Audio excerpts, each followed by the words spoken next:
दोस्तों स्वागत है आप सबका मेरे YouTube channel Sachin education hub पर। दोस्तों आज हम बात करेंगे कि रिस्क के टाइप्स क्या हैं। तो रिस्क के बारे में जो भी मेन चीज़ थी, इंट्रोडक्शन थी, वो तो हमने पहले पार्ट में कवर कर ली। अब इसके टाइप्स करेंगे। तो अगर आपको इसके नोट्स चाहिए, इसके अलावा कोई और नोट्स चाहिए कॉमर्स सब्जेक्ट से रिलेटेड, तो आप मेरे टेलीग्राम चैनल से ले सकते हैं, जिसका लिंक आपको डिस्क्रिप्शन में भी मिल जाएगा। अब दोस्तों हम बात करने वाले हैं सबसे पहले कि रिस्क है कितने तरह के। तो देखो मोस्टली दोस्तों रिस्क दो तरीके का होता है, एक तो सिस्टमेटिक होता है और दूसरा अनसिस्टमेटिक होता है। तो अब यहाँ पे हम बात करने वाले हैं कि जो सिस्टमेटिक रिस्क है वो फर्दर तीन पार्ट्स में डिवाइड है। दैट इज मार्केट रिस्क हो गया, इंटरेस्ट रेट रिस्क हो गया एंड परचेजिंग पावर रिस्क हो गया। ये तो थे सिस्टमेटिक के। ऐसे ही अनसिस्टमेटिक भी दो तरीके के आगे फर्दर डिवाइड कर देता है, बिजनेस और फाइनेंशियल रिस्क। तो दोस्तों जो बिजनेस और फाइनेंशियल रिस्क है उसके लिए एक सेपरेट वीडियो तैयार हो जाएगी। अदरवाइज हम आज करेंगे सबसे पहले दैट इज सिस्टमैटिक रिस्क क्या होता है। तो दोस्तों सिंपल सी यहाँ पे एक लैंग्वेज में बताने की कोशिश की गई है कि the fluctuations in return of a company securities arises due to macro economics factor. देखो मैक्रो इकोनॉमिक के यहाँ पे फैक्टर से क्या रिलेट कर रहे हो आप कि वो ऐसे फैक्टर्स, जैसे आप बात कर लो जो पूरी इकॉनमी को इफ़ेक्ट करने वाले हैं, यानी पूरी इकॉनमी को इफ़ेक्ट करने वाले फैक्टर्स क्या होते हैं, मैक्रो।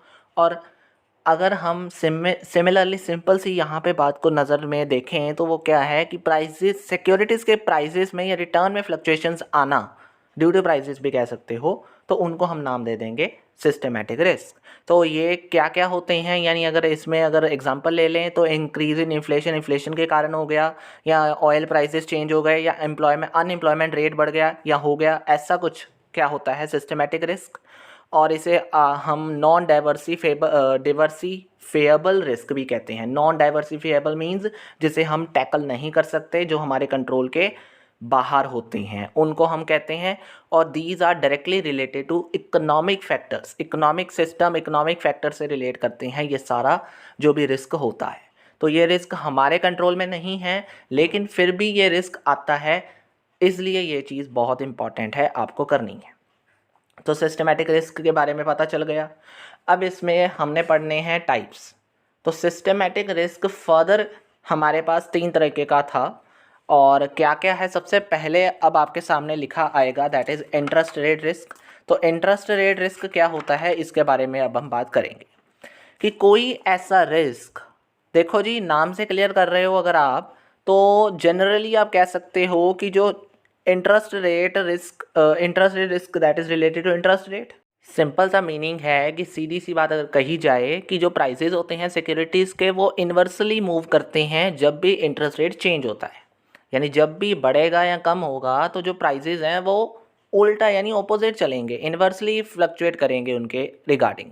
तो सिक्योरिटीज़ के प्राइस इन्वर्सली जब चलते हैं इंटरेस्ट रेट के चेंज के कारण, तो ऑटोमेटिकली आपको तो लॉस होना ही है, यानी आपको रिस्क होना ही है, आप उसे टैकल नहीं कर सकते।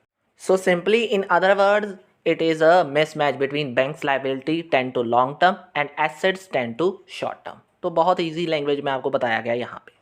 अब दूसरा रिस्क आपके सामने है, दैट इज मार्केट रिस्क। देखो जी मार्केट में जितने भी चेंजेस आ गए प्राइजेस में जितनी वेरिएशंस आ गई, उन सब को हम नाम दे देंगे मार्केट रिस्क। सीधी सी बात है, हमने कहा मार्केट में हम गए, प्राइजेस में फ्लक्चुएशंस आई, प्राइजेस में वेरिएशंस आई, तो ऑटोमेटिकली कहाँ पे इफेक्ट पड़ा, आपको इफेक्ट पड़ा, आपका एकदम से इफेक्ट पड़ा बिजनेस के अंदर। क्यों?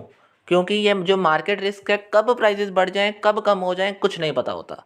तो इसलिए ये चीज़ भी आपके लिए इफेक्टिव है और सिस्टमेटिक रिस्क के तरीके से आती है, क्योंकि ये जो भी होता है वो होता है डिमांड और सप्लाई के चेंजेस के कारण। और डिमांड एंड सप्लाई जब चेंजेस होती हैं, ये किसी को पता नहीं चलता कब डिमांड बढ़ने वाली है कब सप्लाई कम होने वाली है। ये दो ही फैक्टर्स हैं जिसकी वजह से मार्केट प्राइस कम और ज़्यादा होता रहता है, और आपको एक तरीके का ऐसा रिस्क सामना करना पड़ता है जो आप टैकल नहीं कर पाते, यानी सिस्टमेटिक रिस्क होता है ये भी एक तरीके का।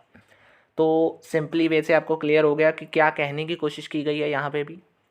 अब दोस्तों देखो जी मार्केट रिस्क भी हो गया, इंटरेस्ट रेट रिस्क भी हो गया। अब आपके सामने जो तीसरा नाम है that is called inflation risk या फिर परचेजिंग पावर रिस्क, आप इसे दोनों नाम से कह सकते हो। तो जो परचेजिंग पावर रिस्क है या फिर इन्फ्लेशन रिस्क है वो क्या होता है, it is a that type of risk where the real return on the securities is less than the nominal return in case of fixed income securities. Fixed income securities के case में भी अगर आपको जो रियल रिटर्न मिल रहा है वो आपके नॉमिनल रिटर्न से भी कम हो, उस रिस्क को हम नाम दे देते हैं दैट इज इन्फ्लेशन रिस्क। बहुत इजी लैंग्वेज में यहाँ पे आपको बताया गया है कि इन्फ्लेशन रिस्क क्या होता है। एक ऐसा रिस्क जिसमें जो रियल रिटर्न आपको मिलने वाला है, जो फिक्स इनकम सिक्योरिटीज आपने खरीदी हैं उसके बावजूद आपको जो रियल रिटर्न मिलने वाला है वो कम मिलने वाला है या फिर कम मिला है, वो रिस्क क्या हो जाता है, दैट इज़ इन्फ्लेशन रिस्क। और ये क्यों होता है? क्योंकि इन्फ्लेशन हुई है और इन्फ्लेशन की वजह से ही वो सिक्योरिटीज़ के प्राइस में वेरिएशंस हुई हैं। तो चाहे आपने फिक्स्ड इनकम सिक्योरिटीज़ खरीदी थी, लेकिन उसके ज़्यादा फ्लक्चुएशंस होने के कारण ये चीज़ आपके लिए रिस्क बन गई। क्लियर हो गया? अब देखो सिस्टमेटिक रिस्क तो यहाँ पे ख़त्म हो गए। दूसरा अब आता है दैट इज़ अनसिस्टमेटिक रिस्क। तो सिंपल से यहाँ पे मीनिंग में आपको मैं क्लियर करूँगा कि जो फ्लक्चुएशंस हो रही हैं सिक्योरिटीज़ के प्राइजेस में, और वो सिक्योरिटीज़ के प्राइजेस में जो फ्लक्चुएशंस हो रही हैं वो due to micro level factors हैं, तो उनको हम नाम दे देंगे अनसिस्टमेटिक रिस्क। देखो वहाँ पे थे मैक्रो, अब यहाँ पे है माइक्रो। तो सिंपल सा यहाँ पे बस इतना सा ही फ़र्क है कि मैक्रो और माइक्रो लेवल।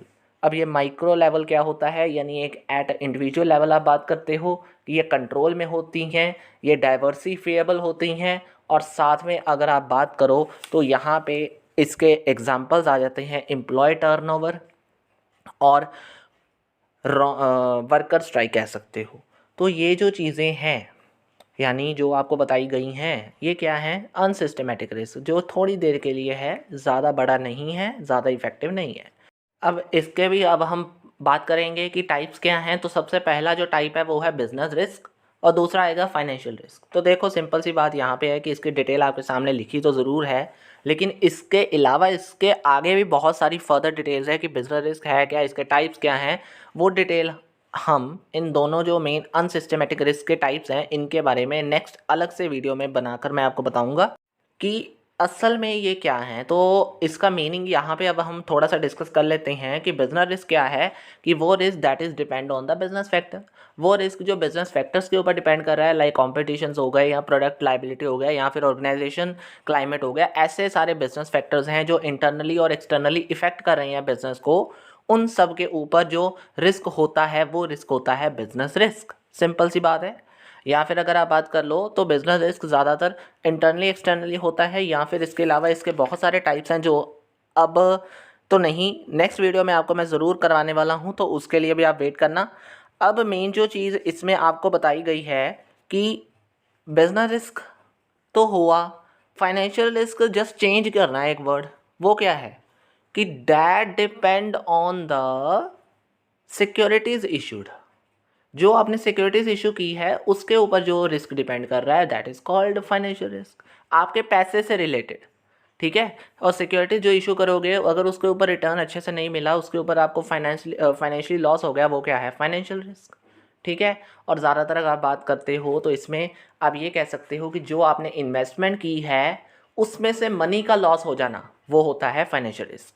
तो दोस्तों बस इसके लिए मैंने थोड़ा सा आपको ये थोड़ा सा पार्ट तो समझा दिया, लेकिन नेक्स्ट वीडियो यानी आने वाली अगली 2 या 3 वीडियोस के अंदर मैं आपको बिजनेस रिस्क और फाइनेंशियल रिस्क की डिटेल देने वाला हूं। तो चिंता मत करना, आपको जल्दी से वो वीडियो का भी नोटिफिकेशन जल्दी मिलेगा मेरे चैनल के ऊपर, अगर आपको वो चाहिए। तो आज के लिए इतना ही है। इसके नोट्स मिल गए, आने वाली वीडियो में भी आपको जो बताया जाएगा उसके भी नोट्स आपको टेलीग्राम चैनल पर मिल जाएंगे, और अगर आपको कोई और नोट चाहिए तो वो भी वहाँ पे अवेलेबल है। तो आज के लिए इतना ही है वीडियो के अंदर। दोस्तों वीडियो अच्छी लग गई है तो लाइक शेयर एंड सब्सक्राइब करना मत भूलना। कहीं पे प्रॉब्लम है तो नीचे दिए गए कमेंट बॉक्स में कमेंट भी कर सकते हो। आज के लिए इतना ही है दोस्तों, थैंक यू वेरी मच।